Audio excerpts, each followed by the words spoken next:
নমো নমঃ সুপ্ৰভাতম শ্ৰীমদ ভগৱত গীতামৃত আজি শ্ৰীমদ ভগৱত গীতাৰ অক্ষৰ ব্ৰহ্মযোগ নামৰ অষ্টম অধ্যায়ৰ প্ৰথম সংখ্যক শ্লোকফাকি হৈছে এনেধৰণৰ অৰ্জুনা উৱাচ কিং তৎ ব্ৰহ্ম কিম অধ্যাত্মং কিং কৰ্ম পুৰুষোত্তমা অধিভূতং স কিং প্ৰোক্তম অধিদৈৱং কিমুচ্যতে। এই বিশিষ্ট শ্লোকফাকিৰ বক্তা হৈছে অৰ্জুন। অক্ষৰ ব্ৰহ্মযোগ অথবা পৰম তত্ত্বৰ উপলব্ধি নামৰ অষ্টম অধ্যায়ৰ আৰম্ভণিতে অৰ্জুনে ভগৱান শ্ৰীকৃষ্ণলৈ এই প্ৰশ্ন অৱতাৰণা কৰিছে। অৰ্জুনে সুধিলে যে ভগৱান হে পুৰুষোত্তম, ব্ৰহ্মনো কি, আত্মানো কি, সকাম কৰ্মনো কি, এই দৃশ্যমান জড়জগতখন কি আৰু দেৱতাসকলনো কোন? অনুগ্ৰহ কৰি মোক এইখিনি কথা বুজাই দিয়ক বুলি কোৱা প্ৰসংগত সখা অৰ্জুনে ভগৱান শ্ৰীকৃষ্ণৰ আগতে বিশিষ্ট শ্লোকৰ অৱতাৰণা কৰিছে।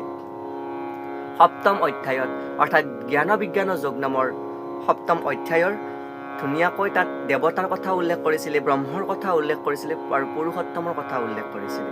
আৰু এই পুৰুষোত্তম স্বৰূপে ভগৱান শ্ৰীকৃষ্ণক অৰ্জুনে উপলব্ধি কৰাৰ পিছত এই দেৱতানো কি, এই সকাম কৰ্মনো কি বা আত্মানো কি, সেই বিষয়ে জিজ্ঞাসা ব্যক্ত কৰি এই বিশিষ্ট কথা উল্লেখ কৰিছে। আৰু ইয়াতে ভগৱান শ্ৰীকৃষ্ণই উত্তৰ দিব যে ভগৱানে কৰা সকাম কৰ্ম, যি ভক্তিযোগ, যোগাভ্যাস আৰু শুদ্ধ ভক্তিৰ কথাও বুজাইছে। শ্ৰীমদ ভগৱতত এই ব্যাখ্যা দিয়া আছে যে পৰম সত্য, পৰম তত্ত্ব ব্ৰহ্ম আৰু পৰমাত্মা আৰু ভগৱান বোলা হয়।